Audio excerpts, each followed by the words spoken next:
going today, Mr. Peabody? Not where, Sherman. When?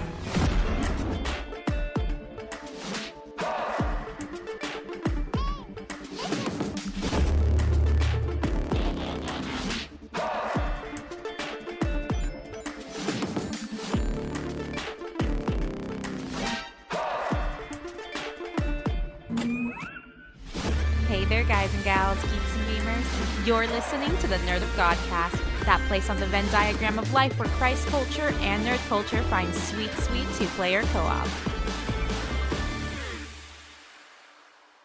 Hello, and welcome back to your Nerd of Godcast, the place where we talk about all the things that make us geek out and give glory to God. Tonight, we're throwing it way back. We're going to be looking in the rearview mirror and talking about the way we used to be. But we're not going to be doing it all by ourselves. We want you to be a part of this conversation. Come on, sit down, kick your shoes off if it's an appropriate place and time for you to do so, and be with us. My name's Tony T, and I'm glad to have you with me tonight. With me, as always, he is the very best at being the very worst. It is Steve-O Supremo.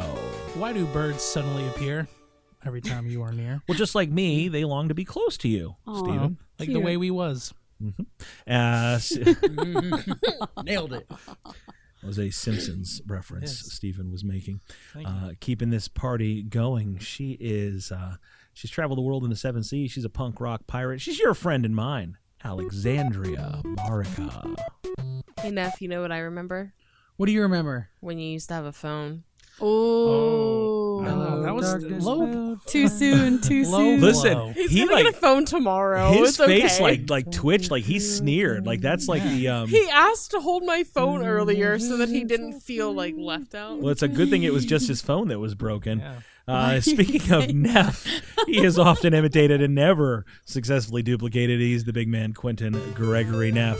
Well, in the vein of things that make me feel like a lesser person, I looked up. I found a very interesting fact the other day. The same exact day that I was born, to the very year and everything. Yes.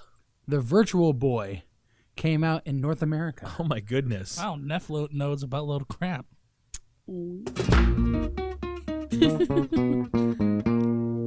Neff, it's good to know Also, Jack Nicholson won a Razzie and a Golden Globe What? for the same movie role. that Neff, it's a good thing that you were more successful than the Virtual Boy, but we're glad. I am a Virtual Boy. Yeah. No, Now that your phone. Sorry. Did I introduce you? In the fish, please. I don't know if I said it. It's Quentin Gregory Neff. Hello. Hi. Yeah. I just don't remember what's happened. My brain is creating firewalls between everything that happened in the past 30 seconds and just one increment at a time. Keeping this party going, she is here to lift up souls and to act interested in what you're talking about, even if she's not. I don't know how she got past security. It's the notorious JCC, Julia Cameron Colazzo. Hey, what's good? Is all good. What is good is that Julia and Alexandria brought us some chicken nuggets Yeah. right before the show. They brought some chicken nuggies from the Lord's place, Chick-fil-A. Amen. I really pulled up to this man named Sam, and I said, what is the largest amount of chicken nuggets I can order at once? And he goes, It's 30. I think 30. He was in training, and we were just like, hey. My dude, you know what's good. He knew what to do. He was in I it. was so excited. So now normally when you run into a guy named Sam, he's trying to get you to eat green eggs and ham. Everybody So knows this was a significant upgrade. But thank you guys for being the founders of our feast tonight. You got us 30 chicken nuggets to share, 2 orders of French fries, and 87 Chick-fil-A sauces. So Yeah, pretty much. thank you for doing that. And over in the booth, and he sure had his share of chicky nuggies tonight. He is pushing all the buttons to keep this bucket of bolts flying. He's our resident smart guy, Nick, the engineer. Hello. Nick, what's today's date, the date of this recording? Do you know what today's date is? April 15th. The 15th. Are you Thanks, Nick. Oh, I'm sorry. Dear Lord, Steven, I know it's April 15th. I'm talking to Nick. Oh, I'm sorry. Nick, what date is it? It is the 15th and exactly 1 month from the day I get married. Congratulations. Yeah. Yep. Steven tried to take that moment and tell us exactly how many months it's been since he got married. But for tonight, let's just let Nick have his moment. It's been 6 months. Hey, what is Steven? Hey everybody, what's Steven? He's the worst. There it is. So congratulations, Nick. We're all very excited for your upcoming nuptial arrangement. If you guys want to congratulate Nick, or you haven't gotten around to congratulating Steven yet, you can do that by connecting with us on all the social medias. What's the best place for them to do that, Steven? You can connect with us across all of the social medias. That's Facebook, Twitter, Instagram, TikTok, and YouTube at Nerd of Godcast. You can also visit our website and official store at nerdofgodcast.com. Or come join the conversation in our online life group, the Nerd of God Squad. Search for us on Facebook or jump directly there by going to www.nogsquad.com. That's the Nerd of God Squad on Facebook. Share some memes and live your dreams. I don't think I could have said it better myself. Thank you. I appreciate it. Okay. Well, we're gonna get into this thing tonight. We are gonna be talking about the things, the way that we was. We're looking back at kind of our past. Sometimes it's good to look back down. We've come so far and gained such ground. And started from the bottom, and now we're here. Sorry. To a deluxe apartment in the sky. All the things. And we're gonna be kicking this thing off tonight by answering a couple quick questions. It's the 2-question interview. Bum, bum. Yeah, welcome to the 2-question interview.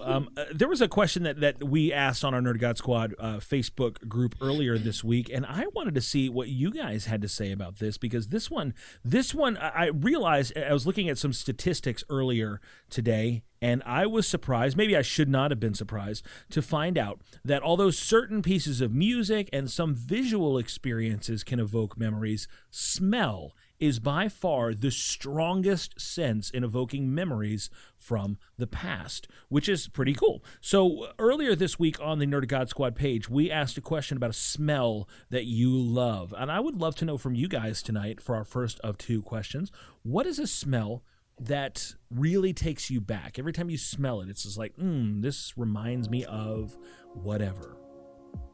For me, and this is going to sound stupid, but it's your answer won't sound stupid. No, okay, but it's. You might sound stupid. Okay. No. Thank you. No. What's your answer, Steven? It is the smell of the wood section of the queue at the ET ride at Universal Studios. Oh no, 100%. It makes me think of when I was a kid, because I loved that. I mean, I still love the ride. How would you describe that smell? The ETQ ride at Universal Studios. I know how you would label it, but what does it smell like? My wife would say it smells like mold because she hates it, but to me it smells like woodsy, like what I think like the California redwoods would smell like in a nice like rainy dawn day. So it's musk. It's musky. I guess so. Like a what's the word? Evergreen musk. An evergreen musk. That sounds like a terrible cologne to get for Father's Day. It's Here you go, Dad. I got you evergreen musk. Pine tree air freshener. Now that we've identified this smell, the next step is eliminating it. Listen, I agree with you. That's got a very scent memory vibe to it, definitely. Neff. Okay, so maybe this is just because we all grew up in Orlando, which is like theme park capital of the world. Not all of us. Well, some of us. Many of us have lived only here for half a while. of us. Oh, that's a good point. Well, would you spare Orlando for 10 righteous men? Oh boy. But anyway, I grew up in Orlando, and I grew up going to Wet n Wild, and so every time I smell chlorine or something heavily chlorinated, all I can think of is the pee-pee pools that rush through. Every time I smell chlorine and cocoa butter. Oh yeah, and it also makes Neff think about the time that he almost died from getting pneumonia.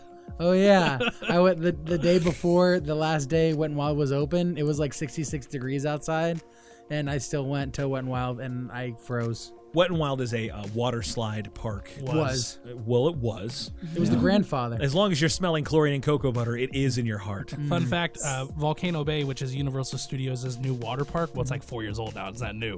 But they have a ride called Mahu Pui, which in Hawaiian means wet and wild.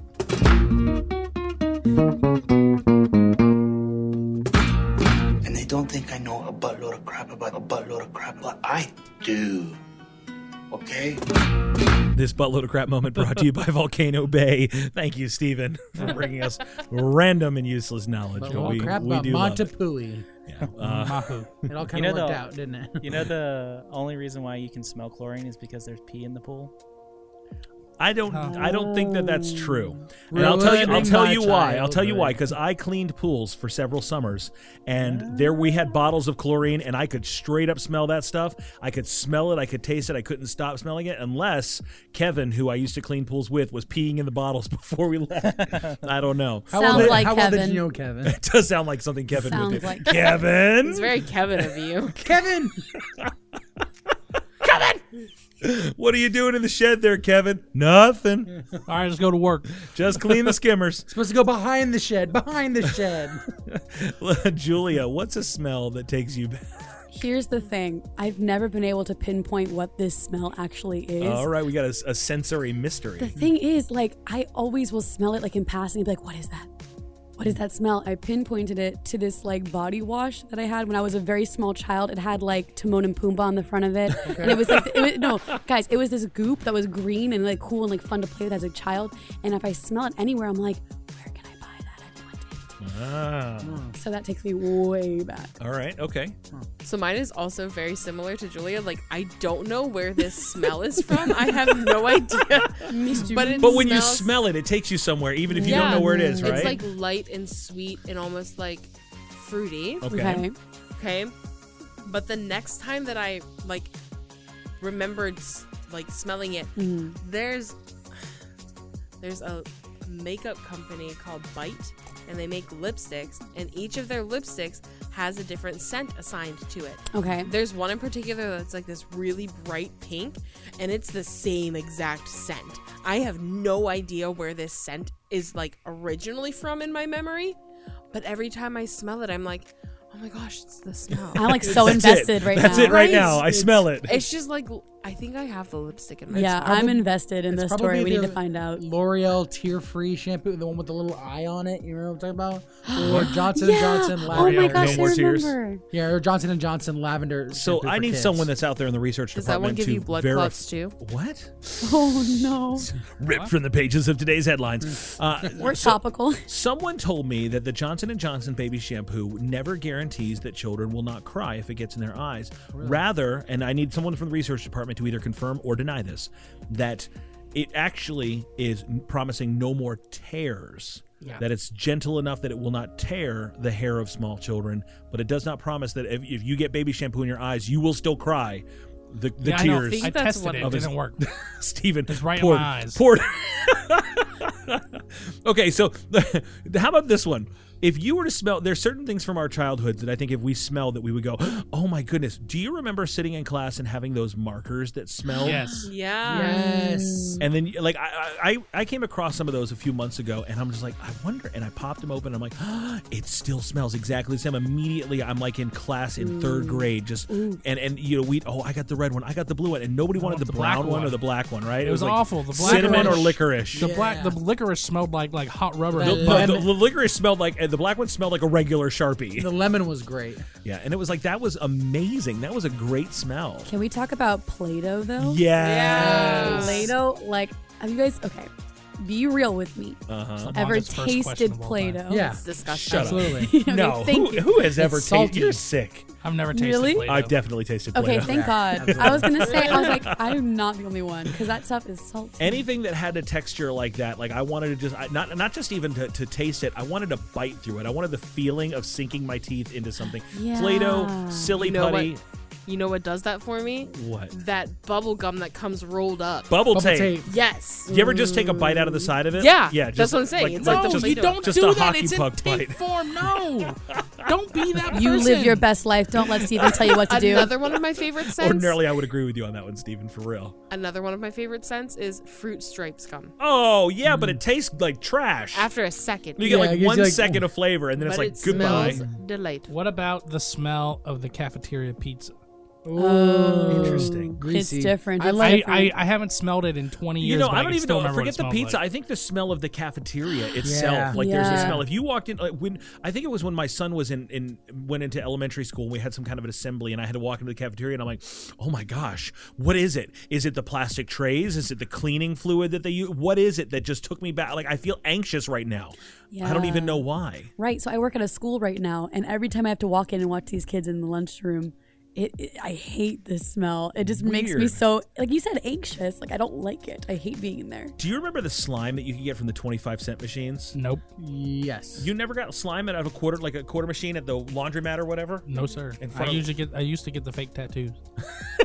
I guess there's two kinds of people in this world. There's the fake tattoo people and the slime people. I got the jewelry. It always broke. I love getting that slime, and that always had like a weird kind of like sticky smell to it. I don't know, like my hand is moving like as if I'm gently manipulating slime between my fingers. When I was a kid, we used to have, like, it was a big thing. I don't know, because I was only a kid in the early 80s, right? Like the late 70s and early 80s. But did you guys have the experience of collecting scratch and sniff stickers? Yes. Yeah. Oh, I remember like scratch and sniff movies. Did you ever go see those? Yeah, like the Rugrats movies? and Wild Thornberries. Yes, you remember. Yes, of course. That's when I think of scratch and sniff. That's the first thing I think of is that movie. Like they had like the different. I remember having you used to get it from Burger King. You had to go to Burger King to get and they would give you a card that you would bring to the movie, and then they would have little prompts on the corner. Do you remember this, Stephen? I think so. I'm also older than the rest of them. No, it was so legit. I don't remember that. Oh my gosh. I remember there used to be like those like Disney books, like the flip through books that had like the sounds on it. Yeah. I think I had one that had like a scratch and sniff thing for it. Do you remember? Okay, so now we're off of smells and we're talking about sounds. But do you remember there was a book, a child's book? I don't think I had it when I was a kid. My little sister had it though, and it was called Pat the Bunny. Nope. And every page in that book had a different texture. Like one was soft and furry. It was like Pat the Bunny. Something like that. And then you turn it was like this one's the sandpapery page. Yeah. And this one's yeah. Okay, that's weird senses. All right, so we'll move on to our next of two questions here. Now that we've all established, we took 30 minutes to answer the first question. To talk about smells. But the things that take us back, like little things you go, oh, I didn't even remember that. Smelly smell that smells. Question number 2. Smelly. This is something I see on the internet all the time. And I've never answered it online, but we're going to answer it right here. Oh, no. How old are you without saying how old you are? Age yourself without telling us how old Exactly. you are. Age yourself without telling us. I'm blank years old. Like, for instance, I'll say I am... My first music that I bought was on a record player years old. This is not gonna be fun for me because I'm the baby of the group. That's okay. So you just tell us how old you are. I'm Atari 2600 years old. Ooh. Oh, shut up, you guys. We love you. I'm. You can't be on the internet and the phone at the same time. Oh, okay. All right. My first video game console was a Game Boy Color. Okay. Not even the green screen Game Boy, huh? Nope, Game Boy Color specifically. I went to Universal Studios as a kid, went to the Nickelodeon Studios, and was on the set of Clarissa Explains It All. Yeah. Nice. Yeah. Nice.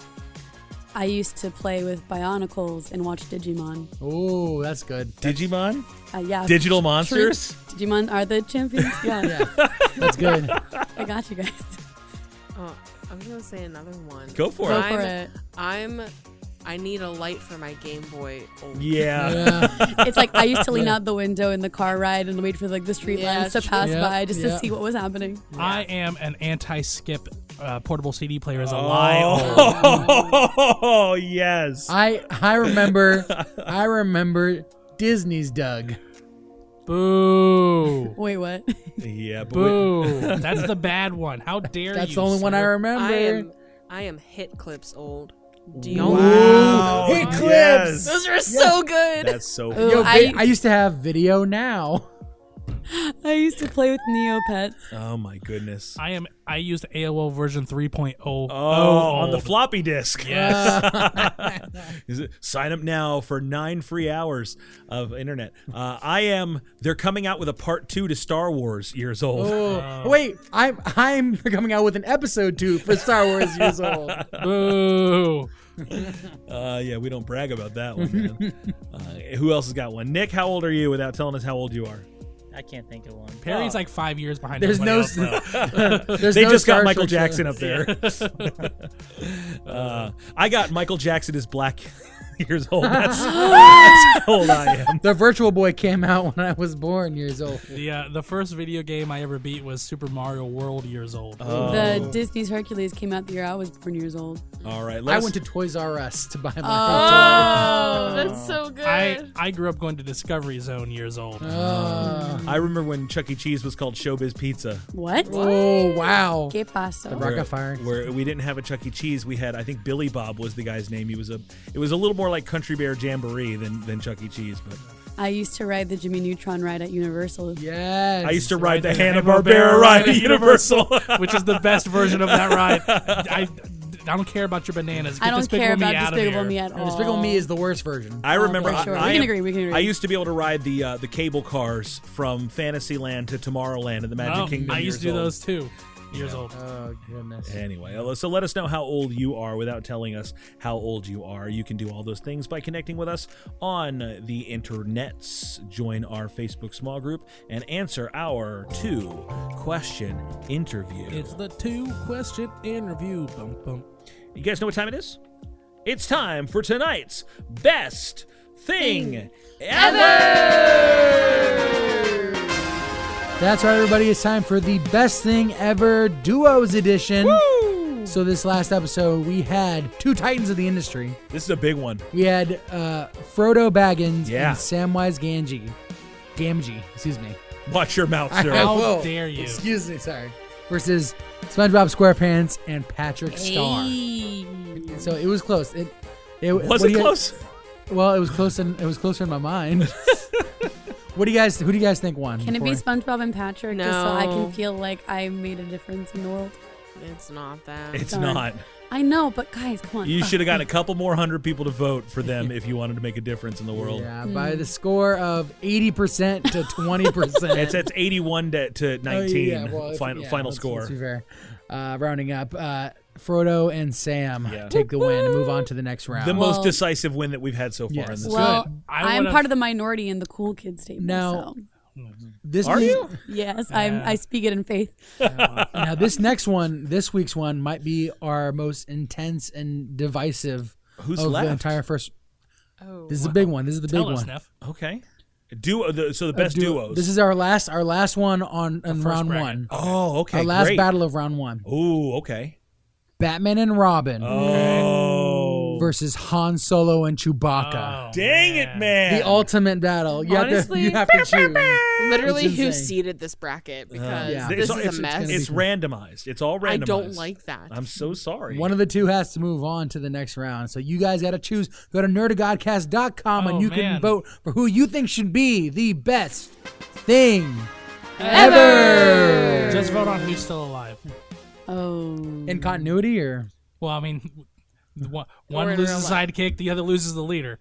It's always 1977 somewhere. You guys think about who you're going to vote for. Think about it. Pray on it. We will be right back.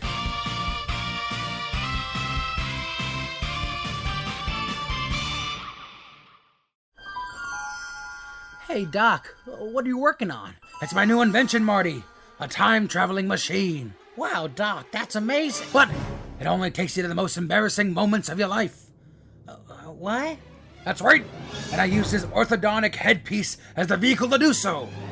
Wait, Doc, are you telling me you made an embarrassing time machine out of a head brace? I figured if you're gonna be embarrassed when I do it in some style.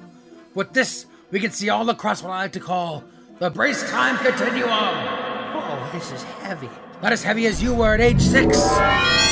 When everyone called you fatty 2x4, can't fit through the kitchen door. Oh, geez, you don't gotta bring that up. Or that time in 3rd grade, where you paid your pants in front of the whole school while singing the high note on the national anthem. Well, that's a repressed memory I want back inside. Or when your parents caught you playing with your Beanie Babies when you were 15, Marty. They're collectibles, Doc. Or when you asked your high school crush to prom during the school announcements through a parody rendition of the song Hooked by Vanilla Ice. That's a 5-minute song, Marty, and it's not even Ice Ice Baby. Oh, geez, please stop it. It's just too heavy. I can't, Marty. You're just too cringe. You have to embrace it, Marty. Embrace the brace time continuum. That's right. You too can go back to your most cringeworthy moments with our new BTC Time Machine. Just call 1-800-1-800-1-800-1-800 and order now for our exclusive TV price of 12 easy payments of $7,319.85 plus shipping and handling. You wish you were Back to the Future 2. Not like the movie Part 2, but like as well. I can't breathe. And now it's time for Silly Jokes with Julia, the part of the show where Julia comes out and tells a silly joke. Why did the stadium get hot after the game? Why? All the fans left. This has been Silly Jokes with Julia. Join us next time when Julia says... How do you stop a charging bull? How? You take away its credit card. Because it's charging. Yeah, you got it. That's funny. You got the joke, yeah. Oh my god. Julia, you're grounded. Okay. So we have a little bit of a challenge that we're going to be putting out right now, and me being Star Wars has a part 2 coming out, years old. I don't really know how to articulate this, but we're going to be doing a challenge on our TikTok with our Nerd of Godcast theme song to see who can come up with the best interpretive movement, dance, presentation to go along with our Nerd of Godcast theme. All right, so we're going to be posting our Nerd of Godcast theme song with our reactions to your incredibly choreographed dances, and all you have to do is you do it like a duet, like a So you tag us in it. Tag us in it. Hashtag #NogDance. Yeah. And tag Nerd of Godcast and who I don't know if you guys do a dance that just blows our mind and is incredible. We will hook you up with a whole bunch of stuff from the Nerd of God stash. Yeah. Including thousands of dollars. Really? No. Alexandria has just donated from her own pocket thousands of dollars. Worth of Not chicken enough. nuggets. Worth of chicken nuggets. Thousands of dollars worth of hugs that she can give you. She has just promised 1,000 Turkish lira, which is about 2 US cents, I think. Turkish delight. So, so do that, and you can do that by hitting us up on our TikTok at Nerd of Godcast. Have you ever cleaned out your room and you find like... Okay. Well, imagine you have. Have you ever like going through something, maybe an old backpack or a dresser drawer or something like that, and you find a box of maybe old notes or papers, and then instead of cleaning anymore, you're just kind of like falling into a time portal of memories and drawings and notes and photos. That happened to me the other day. My sister found a box with a bunch of my old, like when I was in like kindergarten, like Mother's Day cards that I made for my mom, and started sending them to me. I'm like, man, I should never have given up on my art. A 6-year-old me did that. Good job, 6-year-old me. Your mom kept those things. That's so nice. She did. My mom did not keep any of that from me. She might have forgot that they were there loves you because they're at my sister's house. But my mom kept all my like elementary school like documents that I got from school. So when you do these kind of things, old photographs, old things like that, I mean, do you go, oh, or do you go, ugh? I usually go, look at this photograph. Look at this graph. I love this story. It really depends on what photo, because like every year we put Christmas ornaments up, and a lot of them are ones with pictures of me and my brothers from elementary school. Some of them are really adorable, but then some of them, for some unknown reason, are just awful to look at. You go back and you look at the old photographs of you. It's my favorite Snapchat filter of all time. Can you please send me that? Please send me that right now. Please describe it so the audience can hear and then they can post it. It is Chad Kroger holding a graph, but the graph is Neff. Neff-graph. It's a Neff-graph. Look at this now. Look at this now. I'm so sorry, you guys. When you look back, I don't know if your parents were the ones that, like, if they bought the school picture that you got every year, when it's school picture day, and you'd wait in line in the auditorium, and then you'd get a comb, and they would, you'd sit there and you'd sit in front of the background that was either like the lasers. I don't know if that was an 80s thing or whatever. I think that was an 80s thing. thing. Yeah. The laser grid. The dark blue with like the grays. Like when I was like in faded splotches of gray. And we would do this, and thank you for saying that to me, Julia. And school picture day, if you would go back and you kind of catalog like that, here's my first grade picture, here's my second grade picture. Somewhere along that journey for everybody, you have a year where it turns, where it's like, oh, that's where things got awkward. Yeah. Middle school. Middle school, usually. These kids today don't know what it's like to go through an awkward phase, and that makes me upset because I definitely went through one. Wait, why do Honestly, kids not know how to go through an awkward phase? Because they have YouTube tutorials to teach them how to do be makeup cool. and do cool things. I don't even understand. Like It's sometimes you see like a 12-year-old and you're like, oh, you're like 20, and it's like, no, you're not. Oh my gosh. You know who confuses me all the time that I think should be an adult but is not? Who? Jaslyn. Oh, word. She's so much cooler than all of us. I want to be her when I grow up, but she's 14. I know. So the other day I was hanging out with... That works for girls, not for guys. I know a lot of teenage boys. No, you are definitely 12, sir. Why do you smell like that? you can't cover that with Axe body spray. We can all still tell. Yeah. It's not a shower. I'm a man, though. I promise. Am I a man? Or am I a Muppet? Am I a Muppet? All right. The other day I was hanging out with Julia, and she mentioned something that really got me thinking about this.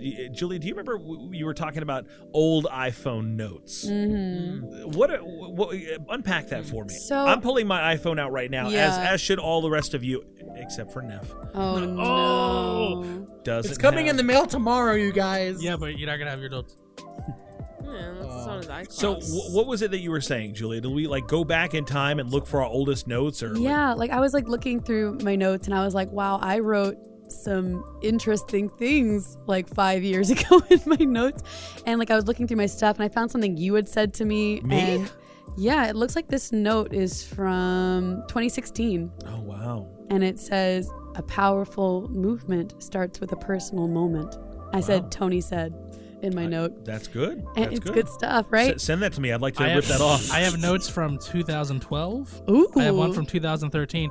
Tony, you might need to bleep this one. It says... Why are you telling people my address? It's your old address. I know, but why? I don't know, because it's on my notes for some reason. Jeez. From December 13th, 2013. Yeah. My first note on here was from 8/22/2009, and it was for my son's, I think, first grade class. And it was this was his teacher's name, Mrs. Delarocco. Class begins at 8:15 a.m. Pickup time is at 3:05 in the circle. 2:20 on Wednesdays. See, my first one that, I guess this isn't that old, I haven't had an iPhone for that long, was from 2016, and it's just a list of plays. Just a list of plays randomly? Because I was going to school for that. Oh, there you go. So, I mean, you know. Most of my notes, like the older ones, are just like random like lyrics or bars for like raps that I thought were really clever. Yes. And then I'm like, I gotta write this down. And then I write it down and I'm like, I'm gonna put this all together one day in a really good song with really clever bars. And I never do. It just sits there in my notes, just dying. No, that's what it's like for my voice memos with song ideas. I'll just be singing in my car like, yeah, exactly. This is gonna be a bop one day, and then never again literally covered in those. Literally never seen them again. My two oldest ones are just both video ideas that we never made in the youth group. Like here's one for the hero video we were going to do. My first note on my phone is a text that somebody sent me the day after the day after I nearly overdosed, and it just says it would be easy for me to, because I basically asked him like, why are you still talking to me like I'm basically crack? He said it would be easy for me to just walk away and say I'm done, but you don't do that to people you care about. You're capable of doing great things, Alex, and if me believing in you helps you even slightly, then I will support you until the day I die. We're not friends anymore, but I mean, that's awesome. I saved that note. Awesome, yeah. Meanwhile, I'm over here with terrible lines. Medium, well, I'm rare. No, I don't even know what the point of this was, but I guess I went back to a jewelry store, and like, I think you ever go into a store that's a really expensive store and you're like, I need to pretend like I have money to buy any of this nonsense. And so I took pictures of this ring and this like necklace that were like really expensive to try to fool the guy into thinking that I was there on purpose and not just trying to look at sparkly things. I've done that. So I was like, oh, let me take a picture of this and maybe I'll come back later. Oh, let me send this to, my fiance or whatever. I don't know. So you know, they know. They know. Yeah, they're not fooled by that. I did that at an Audi dealership. I just walked in and I'm like, how much is this one? Do you guys take cash? See, but I have pictures of these things. Like, I actually tried to commit to my lot. It was bad.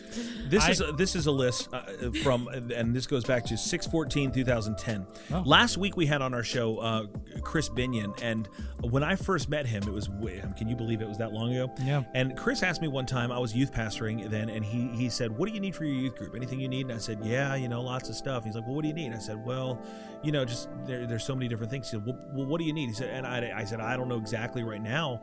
And he told me something that I'll always remember. He said, make a list of what you need, why you need it, how much it costs. So, because one day someone like me is going to come along and ask you what you need, and if you can tell them right then, you're probably going to get it. But if you don't have an answer, you're definitely not. So this was my youth group needs $10,000 cash. Yeah, this was my list of things. It was a pool table cover, a 50-inch television, Bibles, stools, gas cards for leaders, name tags and badges, and an iPad. No, we never got those gas cards. Nope, you never did. Yeah. Some people did. You never had a driver's license. I'm still a leader, and I have a driver's license. How old were you when you got your driver's license? It was 3 years after that. Okay, I was 23. All right. I'm the only one that's going to get that reference. I have a note on here that is our entire media, how to set up our media thing in case because that's when I basically ran our media. Why is that department. a manual? Because the reason why is because at the time our music pastor at the time was also in charge of the multimedia stuff and didn't tell me that he needed that, and then said on Saturday night, I need this by tomorrow morning, and told me. So I did this at midnight on a drive home from Ocala, Florida. Well, a ride home from Ocala, Florida, and I had to write all this out on the drive home instead of taking a nap. Love I have one of those too, but for in this building. So. Yeah, this is from 2013. So beyond that, I mean, what about old pictures on your phone? Oh, I have pictures on my phone that were from before phones could take pictures. Can you go back to the first photo on the first photo on my phone is Steven. Oh, yeah. Oh, that's the first photo on my phone, but it was downloaded. It wasn't taken. Oh, yeah. The first picture on my phone was from August 16th, 2009. It's Steven at Steak and Shake. Ooh. The first picture on my phone is of my brother using a filter where it splits the screen in half but mirrors one another, and he tried to center his face. Oh, that's really unsettling. It's cute. So I think I deleted my first couple pictures because I got my first iPhone in May of 2012. This from October of 2012, but it's my now 11-year-old niece when she was 2. Aw, nice. Aww. Now, it's not on my phone, but it's one of my earliest Facebook profile pictures. It's from my Nintendo DS. Oh, wow. It was me in 8th grade flexing, and I colored myself green, and I wrote in Hulk smash.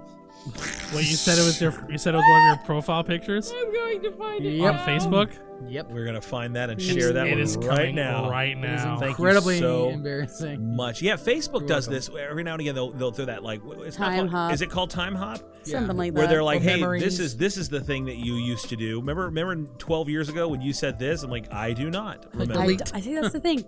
I don't put that much thought, I guess, into Facebook. So Right. when I used to give a lot of thought into Facebook and think I was really deep and had really important things to say that everyone should just know, and no one needed to know that. I'm just gonna tell you now. Sometimes young me will be dropping some knowledge, and I'm like, young me, why'd you forget that? I found it, and it's delightful. That is Neff with his Hulk smash. Like I said, I made it on my Nintendo DS. That's Wait, so I'll send funny. it to you Send that right to now. also to Tony so he can post all Please these and things. thank you. Oh, no. Yeah. That's why you don't put stuff on the internet, sir. Yeah. Now, so tonight we're bringing up the past. We're looking back at some of our old notes and seeing how much things have changed. When we look back, there's a lot of cringe. There's a lot of cringe in our past. Yes. Oh, yeah. But a lot of times it's fun to look back to see how much we've changed and how much we've grown, and not looking just at the regrets, because all of us have those awkward school photos, right? Yeah. But the things that in the past, that we look back on, what's something that when you look back you go, wow, that was a great accomplishment. That was something that to me, that's my moment. It was in high school, right before I graduated. I was in RTC 4 years, and I and it sounds dorky now, but I ended up getting chief, like cadet chief, because it was a naval ROTC, and I got a ribbon from a Vietnam memorial that I had never heard of. But at the time, that was like, I still look back on that fondly as like, that was like my biggest accomplishment in high school, and I'm really proud of it. Like, even though it was kind of dorky and really means nothing in the long run, but Where's that ribbon now? it's on a set of ribbons somewhere, and I have it stowed away somewhere. Yeah, That's a lot more. Mine was kind of stupid. It was a sports thing that I did with a friend in a youth group. What was it, Steve? So this was after, again, I mentioned my friend Keith earlier. We came to church together and we kind of stopped being friends. But our youth group used to do this thing called X Games, where we would play these fun little like sports games with other youth groups in our area. And it came down, I think our youth group was tied with the other youth group for like games of the day. So it came down to like one last game of dodgeball.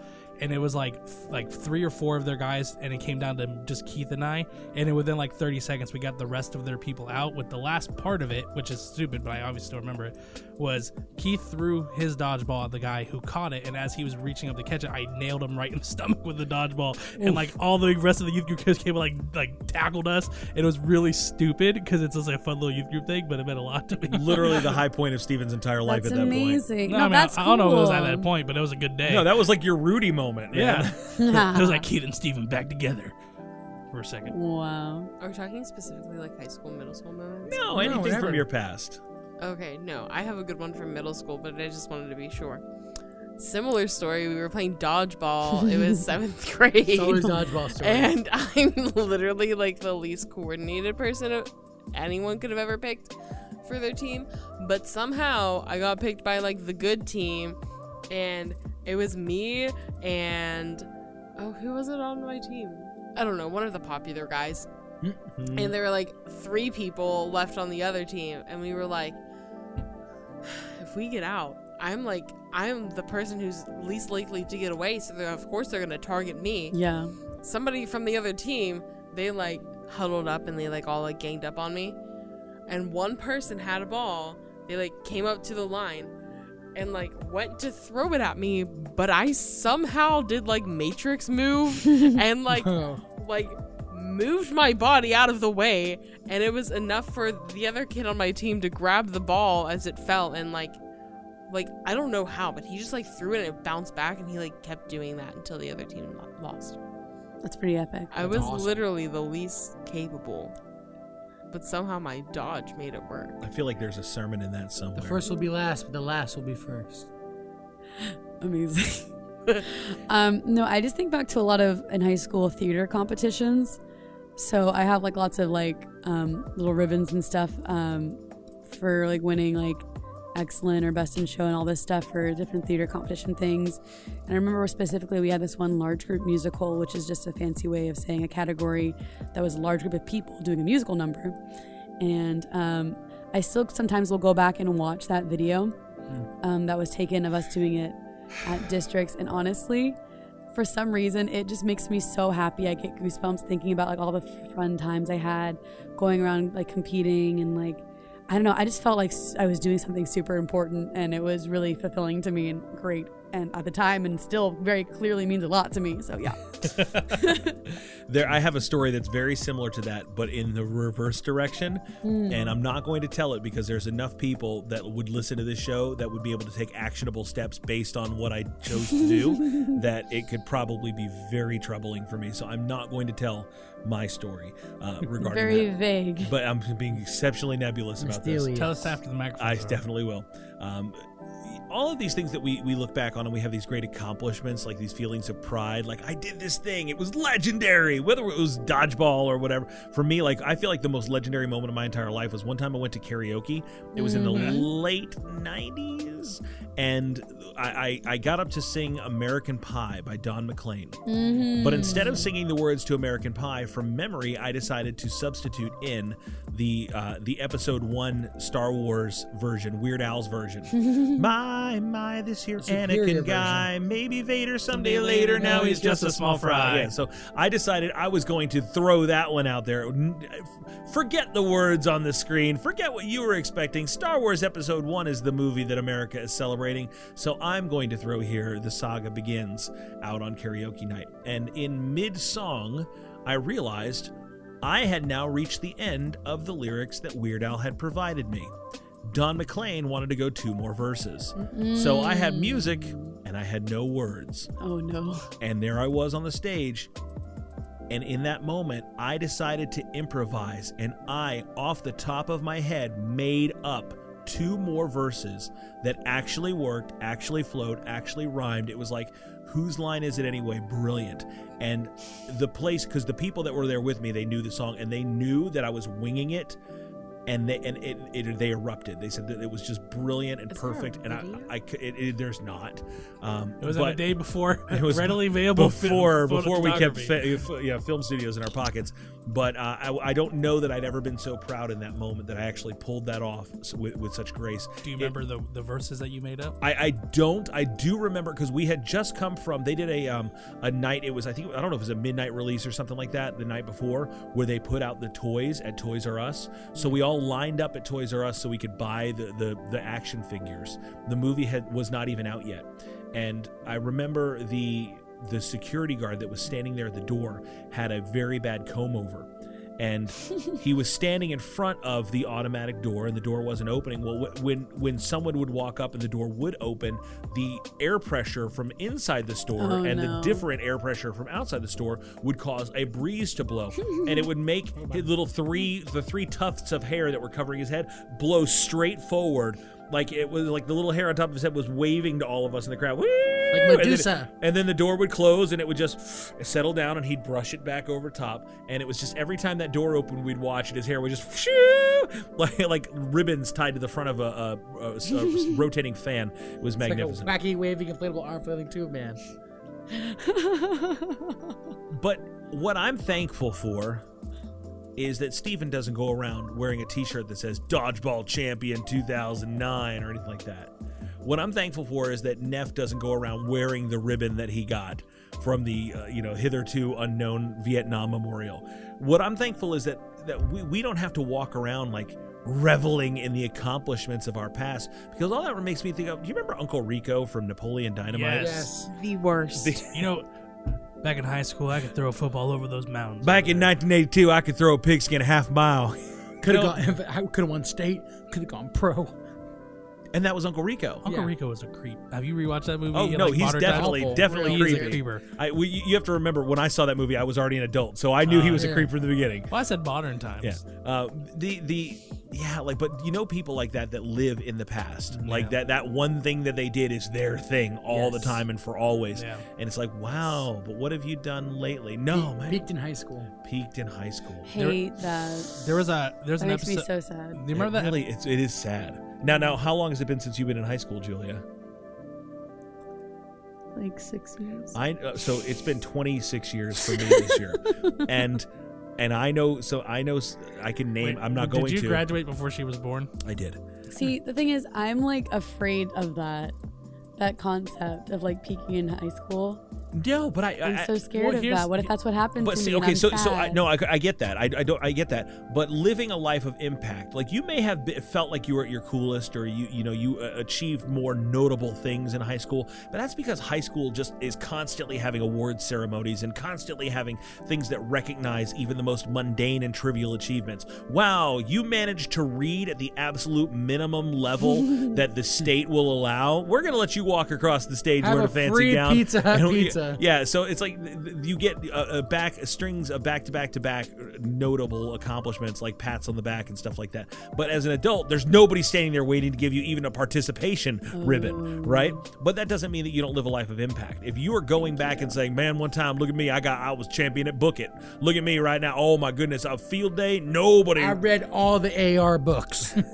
Exactly. Oh my gosh. But as an adult, living a life of impact, I think, is more important than going back and trying to celebrate celebrate things that don't have any impact anymore. Like even I think about Jesus, like the Bible, you have this whole big chunk of the Bible with the Old Testament and the Ark of the Covenant, and it's in the temple and it's behind the veil, and then Jesus dies and that veil like splits right in two.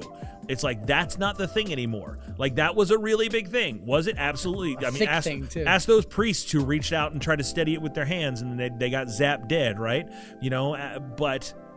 But after Jesus did his thing, it wasn't about the old thing anymore, and that's what God is all about. I mean, he says it again and again in Isaiah. He says, "Remember not the former things, nor consider the things of old. Behold, I'm doing a new thing. Now it springs forth. Do you not perceive it? I'll make a way in the wilderness and rivers in the desert." And that goes both ways. That's not just like, look, God is doing a new thing. Like, Julia, your best days are still ahead of you. We haven't, as long as we're following Christ, we haven't peaked yet. There's still great things that God wants to do through you. And that's exciting. It's just, to what level do you want to yield to him? Or to what level do you want to live in the departed glory of yesterday? Like even Jesus, and I don't know, I might be taking this scripture out of context or whatever, but like, they're up at the top of the mountain of Transfiguration, right? And he's up there with the handful of disciples, and you got Moses and Elijah up here, and they're like, we should build a tabernacle for them. Let's build tents. Let's stay here for a while. And what Jesus kind of didn't communicate, but it was obvious to us who have the benefit of hindsight, was, this isn't the top of where we're going. We're going to climb another hill that's going to be way more impactful. And we're going to turn you loose to do even bigger and better things. Sometimes we just want to camp, and we want to go back to the glory days. We want to go back to 1982 when we could throw a pigskin a half a mile. But that's not where God is anymore. It's really easy for me, as somebody who used to live overseas doing mission work. I beat myself up because I'm like, I'm just in Tampa and I'm just working and like this, that, and the other. And I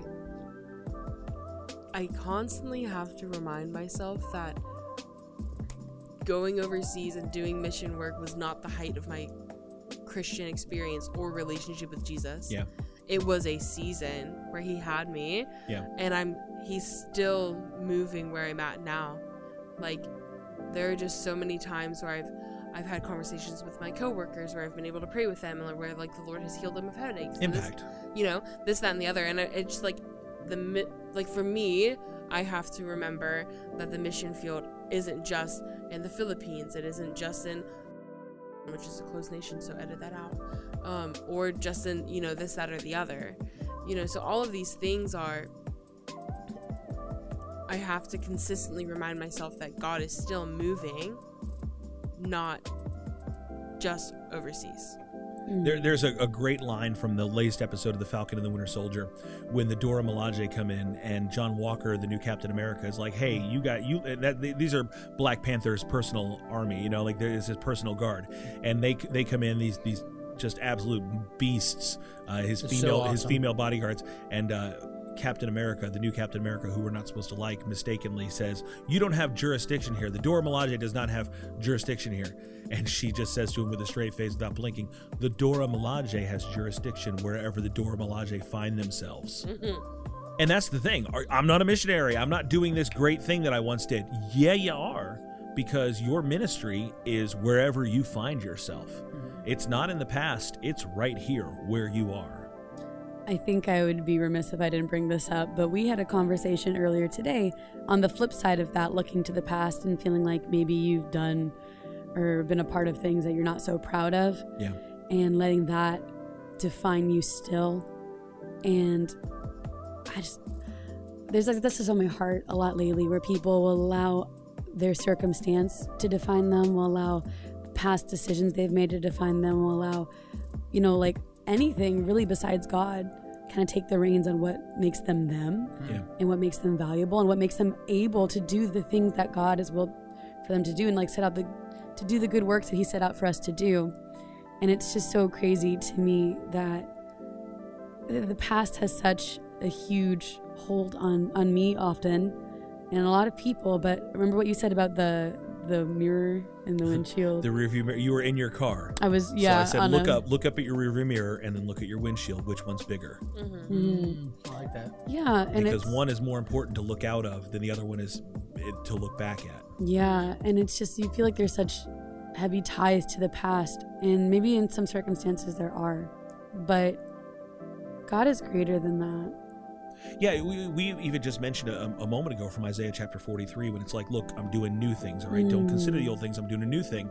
If you continue on just a few verses later, God says, I am he who blots out your transgressions for my own sake, and I will remember not your sins. Like he's doing, I'm doing this for you. He says, I'm going to blot them out. And blotting out, that was the way before we had pencil erasers. You know, that was the way that they would take it and they would dab it on the thing that had been written, so it would be blurred and illegible. I'm erasing it. It can no longer be held against you. That's what God's all about. He's like, look, new things are coming. Look for the new things. And the old things, you know what? I'm not going to hold them against you anymore. That's a freebie. And that's what God is literally saying. Like, that's his promise to us. And that's always been in his character. You know, this is Ark of the Covenant days. This is before Jesus is on the cross, but he's ready, he's prepared. He's saying, I'm not going to make you answer for these things. I'm going to bring forgiveness to you. And in the same kind of vein as that, it's similar to like the people who peaked in high school. You only peak in high school if you still live there in your head. Yeah. There's an episode of Friends where Monica, one of the characters, goes out with a guy that she knew in high school. He was the cool guy. And he's exactly the same as he was in high school. He drives the same bike. He wears the same clothes. He still lives with his parents. And they're in their 30s. And he still hangs out with the same people and goes to the same parties. So she makes the joke at the end. She goes, remember how badly I wanted to go out with him in high school? Well, I just did. Because he still lived there. Right. In the same vein, like with the stuff that happens in our lives, like if we still mentally live there, then of course it's going to affect us. Yeah. But you can't move. Like you may live there, but your mail doesn't go there anymore. Yeah. Do you remember the movie Labyrinth? And he's like, oh, here's your things, girly. Let me give you all your stuff. Let me just take all these things. Look, you love this, don't you? It's like sometimes we take these memories and we pile them up on ourselves, and they become idols. They become things that weigh us down and lock us in place so that we can't move forward. And I think that's the difference. That's kind of where in the crux between the good and the bad. If things in the past are either going to create a shadow of shame or a pillar of pride, and that's that's good. Somebody preach on that. I'll write it in my phone notes, and then 10 years from now, we'll look back and be like, wow, what a moment. Yeah, so if we allow these things to eat our lunch, they create these shadows of shame that we can't see past. Or if it's like, well, look what I did. I'm the guy that won at dodgeball in front of all the youth group. Woo! Back in 1982, I could have, it's like, okay, Uncle Rico, is that a pillar of pride for you? Dude, tear it down. Is that a shadow of shame? Step out from it, because God doesn't desire for us to live in that any longer. A friend of mine, a friend of our show, Pastor Mayor Rodney Cannon, put this on his Facebook today. He said, one thing the enemy is good at is bringing up your past. This is effective because the pain of past failures or rejections can deter you from taking God-led risks in your walk with Christ. You'll tell yourself, it's just not worth the pain. But if God led you to it, he will lead you through it. Amen. That's good. I'm just so thankful for seasons in life, because when you get on those pedestals of pride, God in a very loving way will just like take away what needs to be taken away. Like he gives, he takes away, right? If I was always on the mountaintop, I wouldn't have as much respect for the position that I've been put in. And I say put in because I didn't get myself there. God got me there. And if I'm in the valley, God's there too. You know what I mean? Like, in the different seasons of life, like you're growing. You're not going to be the same person like the character from Friends, you know? Yeah. If you're not going through trials, you're not going to grow. And that's what I think God wants us to be more like Jesus. And I think for us, that takes some refining. Yeah. And that takes time, and that takes experiences, and that takes failure oftentimes. But his grace covers all of that. And we're not there yet. Oh, heck no. and Paul articulates that wonderfully in Philippians.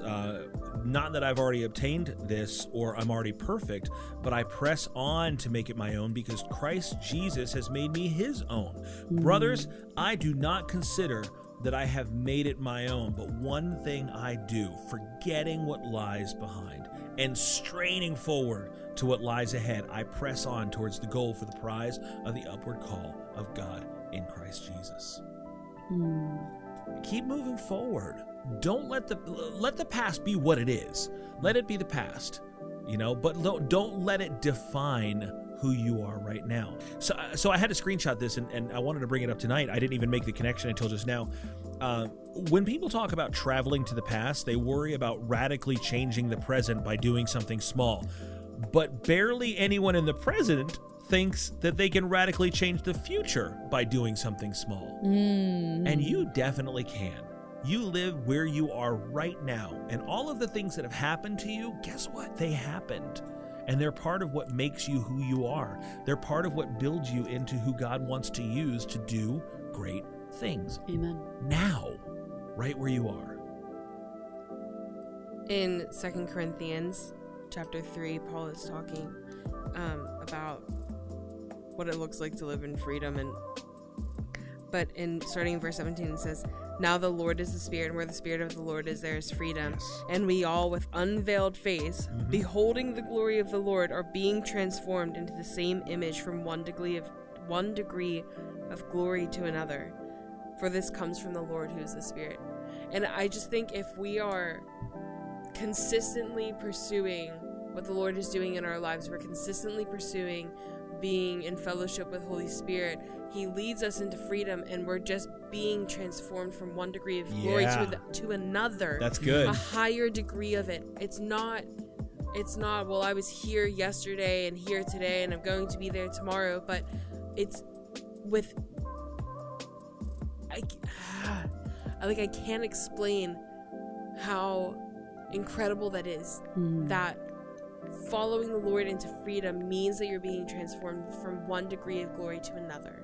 Yeah. And the closer and closer, the more and more that you follow Him, the more and more that you with unveiled face behold the glory of the Lord, you're also being transformed into that. Yeah.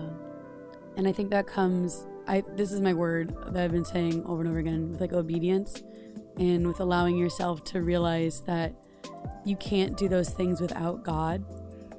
Because I think sometimes when we are looking at ourselves in the past, or looking at the future, trying to figure out what we're supposed to do in the right now, we're like, what should I do? What should my next step be? And it's like, well, He's the vine, we are the branches, we can't do anything apart from Him. And so when I think about that, that's been my thought recently. I have to be obedient. Yeah, His grace covers me, but they have to work together. You know what I mean? Because I know I can't do these things on my own, but God sure can through me. Yeah. I got to let Him and be willing to do that. You have to. And you have to stay the course. You can't get comfortable somewhere or get discouraged somewhere and then just say, I'm done, I'm out. Fight the good fight. My brain went back in to early Genesis chapter 11. You guys know who Abraham is, right? Who? He had many sons. Many sons had Father Abraham. Are you talking about Abram? I'm one of them. And so are you. So Abraham went on this journey. Do you guys, he started going with his father. His father's name was Terah. And Terah took his son Abram, this is in Genesis 11:31, and his grandson Lot of Haran, and his daughter-in-law Sarai, and the wife of the son Abram, and together they set out from Ur of the Chaldeans to go to Canaan. All right, now what do we know Canaan as? The Promised Land. It is the Promised Land. But when they came to Haran, they settled there. So Terah was on his way to a place that we know was the Promised Land, and he got halfway and stopped, and he settled there. He pulled a Blaine Fabin, and he said, "We're in California." Nope, you're in Missouri. And they stopped, and they settled there, and he gave up. And then the Lord said to Abram, "Go from your country, from your people, and from your father's household to the land I will show you, and I'll make a great nation." God had to come to Abram and say, clearly, it's time for new leadership here. And we're going to move forward on this. How many times in our lives do we feel the temptation to just get comfortable and say, let's just live here, Lord. Look at the good things that you did here. Let's just build a monument and just stay here. And you know what monuments designed to bring praise to God become when you can't leave them behind? Idols. Yes, they do. something you posted, I don't even know how long ago, but it must have been when we had just become like friends on social media. But you posted this, and I think of this every time that I want to like settle. Okay. And it's if I feel like I'm in a place of like, it's good enough. Good enough is neither of those things. It's neither good nor enough. Oh. You posted that 4 or 5 years ago, and I think of that all the time. Wow. And I just like, if I feel like I'm in this place of like, yeah, good enough, but I know that God is calling me to more or to higher, then I have to be like, yeah, it's not. I have to keep going. Wow. I mean, I said it, but I'm still like, wow, that is good. Man, between you and Julia, you guys are like a time hop. Makes me feel like I'm way better than my hype. You're killing the social media game. For real, dude. Have been for years. Yeah. Somebody posted today something. I feel really bad about it. I didn't mean to just blatantly rip it off. One of our Nerd of God Squad members, Maria Moore, love Maria so much. She's fantastic. And she posted, "Pastor, ministers, influencers, someone needs this word. Please stop copying and pasting quotes on your status to make it look like your original words. Credit to where credit is due." Just had to get that off my chest. So I copied and pasted that and made it my own status just as a joke. But I did credit her. I tagged her in it. I said, Maria Moore, Tony Talavera, Michael Scott. Well, thank you. I mean, if it's good, it's God, because clearly I don't remember the brilliant things that I come up with. That's why we have the Notes app. That's why we have the Notes app. That's why it's good to look back down. Sometimes it is good to be encouraged by things. Listen, and I do mean that. Testimony. You know, the Hebrew people, Jesus himself, they would observe Passover Seder, and they would take and they would remember, and they would do things very intentionally to remember. The Bible talks about stirring up our faith by way of remembrance. You know, it's good to remember. It's just not good to live in the past, because God doesn't move in the past anymore. Although he is the same yesterday, today, and forever, he's only moving right now. So get up on it. That's like the Israelites saying, "Why don't we go back to Egypt? Yeah, things were good in Egypt. If things were good in Egypt, we had it good. That's what they said according to the VeggieTales video. That is what they said. And that's the truth. So what decade do you think has the best music in modern history? 80s. Yeah, I would say the 1980s. Okay, and that's great. I'm glad that you say that. I'm glad. However, what I have experienced, I remember the 1980s. If you actually go back and look at the Billboard Top 10 from throughout the 1980s, you're going to find a lot of songs that suck and they're bad. What has happened is, from your perspective as young people, you're only hearing the best of the best of the best that actually escaped the decade, escaped the century into today. So you're going to hear like maybe the top 40 of 1,000 songs, and you don't get to listen to a lot of the crap that we actually had to listen to in real time.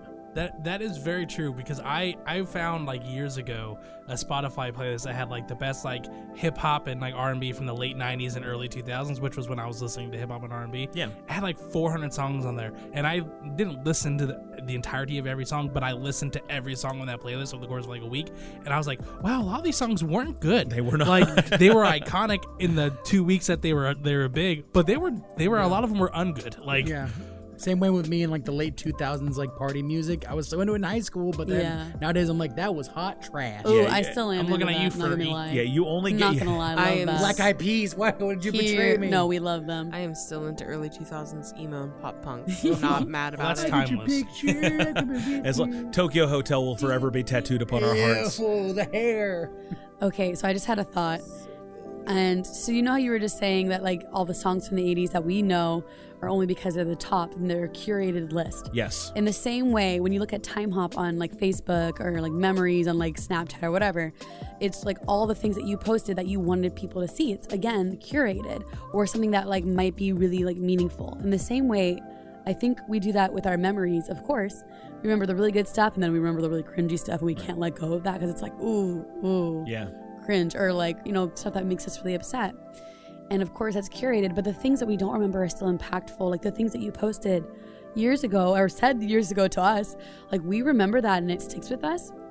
And that's really interesting to think that maybe something that you did even a year ago that you thought was so minimal, maybe you like fed a homeless man, or maybe you encouraged a friend in a text message, when they were going through a hard time, and that like stuck with them. Yeah. It's crazy to think that like when we are being intentional in the moment and paying attention, we can make a way bigger impact than we think we would have, and that's just crazy. I don't know if I've talked about him on the show before, but do you guys know the name Matthew Law? I know the name Matthew Law. Matt Law is he's a good guy, man. He's a long time, like lifetime children's pastor. He and his wife are now leading a church not too far outside of Orlando. And I was sitting at a pastor's breakfast with him the other day, and he asked, "Hey, I'm looking for a minivan for my son. Do you know anybody who has a minivan that they're maybe trying to get rid of at a decent price?" You guys have been to my home. Do you guys know what I have in my driveway? A non-drivable minivan. It's a minivan that I haven't driven in a couple years because I bought a new car and I haven't driven the Mark II. It's a 20-year-old minivan. It needs transmission work, but other than that, purrs like a kitten. Fantastic. It's a Honda. It lasts forever. JDM. And I sat next to him while he and a couple other pastors were talking, and I said, "Can I just tell you guys this?" I said, "Matt, if your son needs a minivan, I'm going to give him a minivan." And he was kind of like, you could see him taken aback. And I said, and I'll tell you why. When I was a teenager. I mean, I was like 19 years old. And my family, they were in South Carolina for the summer. I was here all by myself. I was working at Disney World. And my car, my 1994 Plymouth Duster, I think it was, it wasn't driving. It messed all up. It was just... And I had no one to help me. I had no money. I had nothing. And Matt Law, who lived in Kissimmee, it's about 40 minutes from where I lived, he came to my home. He had my car towed to his house. Then he drove in his minivan at that time to a junkyard and bought an engine for my car, brought that to his house. Every day I would wake up in the morning at 5 o'clock in the morning and take the bus to Disney to work. And when I was done working, he would come and pick me up at the back gate of Epcot Center and take me back to his house, where his wife would cook me dinner, and then we would go in his backyard under the cherry picker, and he would show me how to put an engine in a car. And he did that every day for about a month. Wow. Come pick me up from work, take me to his home, help me put an engine in my car, didn't charge me anything. Just poured into my life. And you know what? I don't think Matt Law had thought about that story in the 20-something years since it happened. And me, everything that I do will be affected and tinted by the love that someone gave to me, the care and the compassion and the leadership and the brotherhood and the ministry that someone showed me. I will always strive to live up to that standard of Christ-like behavior. And time hopping forward, from 1997 or 98 till today, to be able to turn around and say, if your son needs this, I will give it to you, because when I had nothing, you gave me everything. You don't know what you're doing now, how what you're doing now will affect someone else when it comes up on their time hop 20 years from now. Yes. You don't know how a word spoken or an act of kindness or compassion or living like, acting like, and loving like Jesus will affect someone. Maybe not today, maybe not tomorrow, but someday and for eternity. And that's why what you do now matters so much. And that is the end of our show tonight, and that's all the time that we have for tonight. And let's look forward together to great things. Amen. Let's look forward together to making a huge impact in big ways and small ways, in every way, starting today. For the Nerd of Godcast, don't forget, join the conversation. All the social medias at Nerd of Godcast. We would love to hear from you. If you want to be a part of the ministry that we have here, please visit us at our Patreon page. That's patreon.com/Nerd of Godcast. Even a small contribution goes a long way to helping us bring ministry to the game stops and the comic shops. And we are just so grateful that you listen. We love you and we bless you. Next week, it's Star Wars week, you guys. Our next episode comes out on May the 4th. And we're going to be doing a cool crossover with Christian Has Ideas. Something that you can do at home. This is a very engaging, interactive, and participatory event. And I cannot wait to tell you all about it. So please be with us next week for one of the most exciting do-it-yourself projects. For the Nerd of Godcast, Steve-O Supremo. So long farewell to you, my friends. Alexandria Marica. Do little things with great love. Oh, Quentin Neff. I thoroughly regret that haircut in 3rd grade for picture day, though. if we can all be honest. I'm glad that you said that. I've been praying about that the whole night. That was his next Facebook picture. Julia Colazzo. Adios. And Nick the Engineer. Goodbye. My name's Tony T. Until next time, we ain't gots to go home. But we can't stay here.